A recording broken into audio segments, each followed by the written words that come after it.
दोस्तों, पीएम मोदी देश के किसी शहर में जाए, प्रदेश में जाए या दूसरे देश में जाए, हर जगह के साथ उनका कोई ना कोई पुराना नाता जरूर निकल आता है। रिश्ता जोड़ने में पीएम मोदी माहिर हैं और अपना पुराना रिश्ता बताते वहां के साथ इतिहास के किस्से सुनाते हैं। लेकिन कई बार इतिहास के किस्से कंफ्यूज कर देते हैं।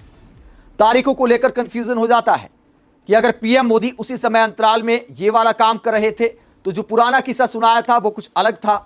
तो पब्लिक कंफ्यूज हो जाती है कि एक ही समय अंतराल में पीएम मोदी इतने सारे काम कैसे कर सकते हैं।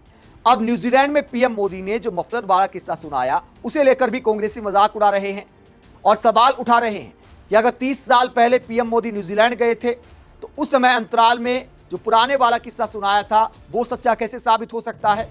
कांग्रेस प्रवक्ताओं ने मजाक उड़ाने की हद कर दी है। उसके बाद कायदा यह बनता है कि बीजेपी के प्रवक्ताओं को, नेताओं को पीएम मोदी से पूछना चाहिए कि डिफेंड भी करना है। आगे टीवी डिबेट में भी कांग्रेस वाले परेशान कर सकते हैं। फिलहाल तो सोशल मीडिया पर ही लिख रहे हैं, लेकिन रोजाना जो शाम की महफिल सजती है तो वहां पर भी सवाल उठा सकते हैं कि 30 साल पहले अगर न्यूजीलैंड गए थे तो 30 साल पहले वो वाला काम कैसे किया था।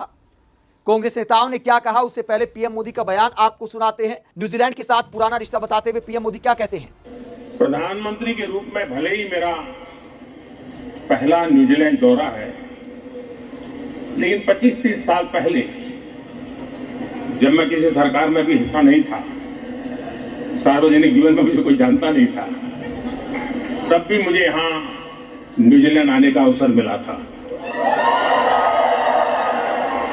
और उस समय मुझे किसी ने गिफ्ट में 3 चीजें दी थी जो मैं वापस इंडिया लेकर के गया था।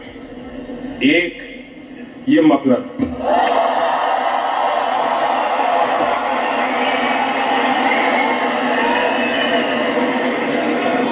एक कैप और एक दस्ताना, क्योंकि ठंड का मौसम था।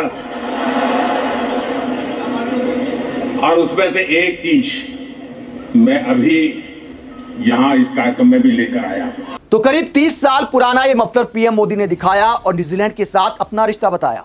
30 साल तक इस मफलर को कैसे संभाल कर रखा ये भी हैरान करता है। हो सकता है हमारे और आपके लिए आसान हो, मिडिल क्लास लोगों के लिए आसान हो, क्योंकि घर में पत्नी होती है संभालने के लिए, माएँ होती हैं संभालने के लिए। इसके अलावा मिडिल क्लास व्यक्ति अगर एक आध बार अमेरिका जाना होता है, इंग्लैंड जाना होता है, न्यूजीलैंड जाना होता है, ऑस्ट्रेलिया जाना होता है, तो वहाँ से जो सामान खरीदा जाता है तो एक मिडिल क्लास व्यक्ति याददाश्त के तौर पर उसे रख ले तो आसान होता है। लेकिन पीएम मोदी तो बड़े व्यक्ति हैं, गुजरात के कई बार के सीएम हैं, पीएम हैं, और घर को संभालने के लिए कोई महिला भी नहीं है। तो ऐसे में बड़ा मुश्किल होता होगा कि 30 साल तक एक मफलर को याद रखना कैसे पीएम मोदी ने संभाला होगा, क्योंकि पीएम मोदी कपड़ों के भी शौकीन है। कांग्रेस वाले, विपक्ष वाले तंज कसते हैं कि एक बार कोई कपड़ा पहन लिया तो दूसरी बार वो बदन पर दिखाई नहीं देता, तो कपड़ों की भी भरमार है। उसमें एक अदना सा मफलर पीएम मोदी ने कैसे संभाल कर रखा, तो मानना पड़ेगा पीएम मोदी को। कई बार घर भी बदले गए होंगे। अब सरकारी बाबू को थोड़े ध्यान रहता है कि भैया ये वाला मफलर कहाँ का है। पीएम मोदी चूंकि नए नए कपड़े पहनते हैं तो सरकारी बाबू तो इस बात का ध्यान रखते होंगे, सरकारी अधिकारी तो, सेवा करने वाले तो इस बात का ध्यान रखते होंगे कि कपड़ों की कोई कमी ना हो। लेकिन अगर पुराना कोई मफलर है तो क्या पीएम मोदी एक एक चीज देखते हैं कि ये वाला मफलर तो न्यूजीलैंड से मैं लेकर आया था, भैया इसको संभाल कर रखना। जैसे आम आदमी कई बार अगर सामान की खुद पैकिंग नहीं की जाती है तो हम जैसे लोग ज्यादातर क्या करते हैं, एक एक चीज पर नजर रखते हैं कि कोई चीज गुम नहीं होनी चाहिए। तो क्या पीएम मोदी भी ऐसा करते हैं? शायद इसीलिए मफलर पहचान गए होंगे कि ये वाला मफलर, चाहे गुजरात के सीएम थे या पीएम थे, घर जब जब बदले गए तो इस मफलर को भैया साथ लेकर जाना है।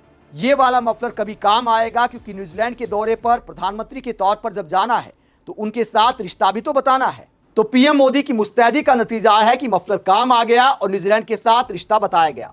अब रिश्ते को लेकर विपक्षी नेता क्यों सवाल खड़े कर रहे हैं? सुप्रिया श्नेत ने कुछ गणित बताया है इतिहास का, कुछ आंकड़े वो दिखाती है और कहती है।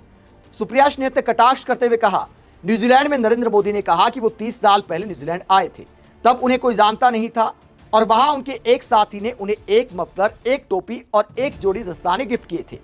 30 साल पहले उनकी उम्र 45 साल थी। उन्होंने पहले यह भी बताया कि वो 17 साल की उम्र तक चाय बेचते थे और यह भी बताया कि 35 साल तक उन्होंने भिक्षा मांगकर अपना जीवन चलाया।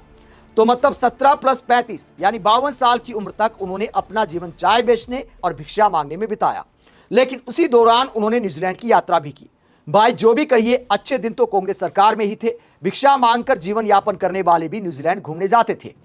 तो पीएम मोदी ने इतिहास में जो जो किस्से बताए हैं, भिक्षा मांगने का जो दावा किया है कि 35 साल तक मैंने भिक्षा मांगकर तपस्या करके जीवन बिताया, तो तपस्या के तहत ही पीएम मोदी न्यूजीलैंड चले गए, अमेरिका चले गए, खाड़ी देशों की यात्रा पर भी चले गए थे।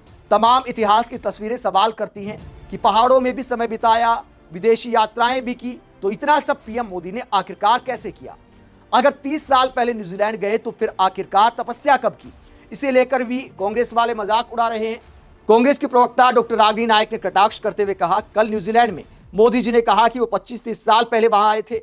मोदी जी से निवेदन है कि डिसाइड कर लें कि 30 साल पहले हिमालय में अज्ञातवास में थे, संघ के पूर्णकालिक सदस्य थे, भिक्षा मांगकर जीवन यापन कर रहे थे, या फिर न्यूजीलैंड जैसे देशों की यात्रा कर रहे थे। टोटल कंफ्यूजन है। तो कांग्रेस वाले कटाक्ष करते हैं कि पीएम मोदी ने कंफ्यूज कर दिया कि उस उम्र में आखिरकार पीएम मोदी कर क्या रहे थे। एक बार पीएम मोदी ने, आपको याद होगा, कोलकाता मेट्रो का भी किस्सा सुनाया था कि बचपन में मैं कोलकाता मेट्रो में सवारी करने आया था। तो ये भी पीएम मोदी ने कहा था, कोलकाता तो वो शहर है जिसकी मेट्रो को देखकर कितनी ही पीढ़ियां बड़ी हुई है। मैं बचपन में जब पहली बार कोलकाता आया तो एक आकर्षण था, जरा मैं मेट्रो देखूं। तो कोलकाता के साथ अपना पुराना नाता रिश्ता बताते हुए पीएम मोदी ने दावा किया था कि बचपन में जब वो कोलकाता आए थे तो मेट्रो देखने का बड़ा आकर्षण था। लेकिन दोस्तों, कोलकाता मेट्रो की शुरुआत 24 अक्टूबर 1984 को हुई थी और तब पीएम मोदी की उम्र करीब 34 साल की थी। तो क्या 34 साल में भी पीएम मोदी का बचपन चल रहा था? इसे लेकर भी भयंकर मजाक बन गया था जब पीएम मोदी ने बचपन में कोलकाता मेट्रो के आकर्षण का दावा किया था। कोलकाता मेट्रो के अलावा पीएम मोदी ने एक इंटरव्यू में 1987-88 में ईमेल करने का किस्सा भी सुनाया था और उसका भी मजाक बन गया था। पीएम मोदी ने न्यूज नेशन के साथ एक इंटरव्यू में कहा था, करीब 1987-88 में मैंने पहली बार डिजिटल कैमरे का इस्तेमाल किया। उस वक्त बहुत कम लोग ईमेल का इस्तेमाल करते थे। आडवाणी जी की रैली थी, उस वक्त डिजिटल कैमरे का साइज बड़ा होता था। मेरे पास डिजिटल कैमरा था, मैंने आडवाणी जी की तस्वीर क्लिक की और उसे दिल्ली भेज दिया। रंगीन तस्वीर प्रकाशित हुई थी। आडवाणी ये देखकर हैरान हो गए और कहा कि आज मेरी रंगीन तस्वीर आखिरकार कैसे छपी। तो पीएम मोदी ने साल 1987-88 में डिजिटल कैमरे और ईमेल के इस्तेमाल का दावा किया, जबकि भारत में ईमेल सेवा की शुरुआत 15 अगस्त 1995 को हुई थी। तो पीएम मोदी ने 1988 में ही मेल आखिरकार कैसे कर दी? तो पीएम मोदी जो किस्से सुनाते हैं, कई बार इतिहास उसका साथ नहीं देता। आप इस पूरे मसले को लेकर क्या सोचते हैं? कमेंट बॉक्स में अपनी राय जरूर दें, साथ ही चैनल को सब्सक्राइब भी करें। नमस्कार।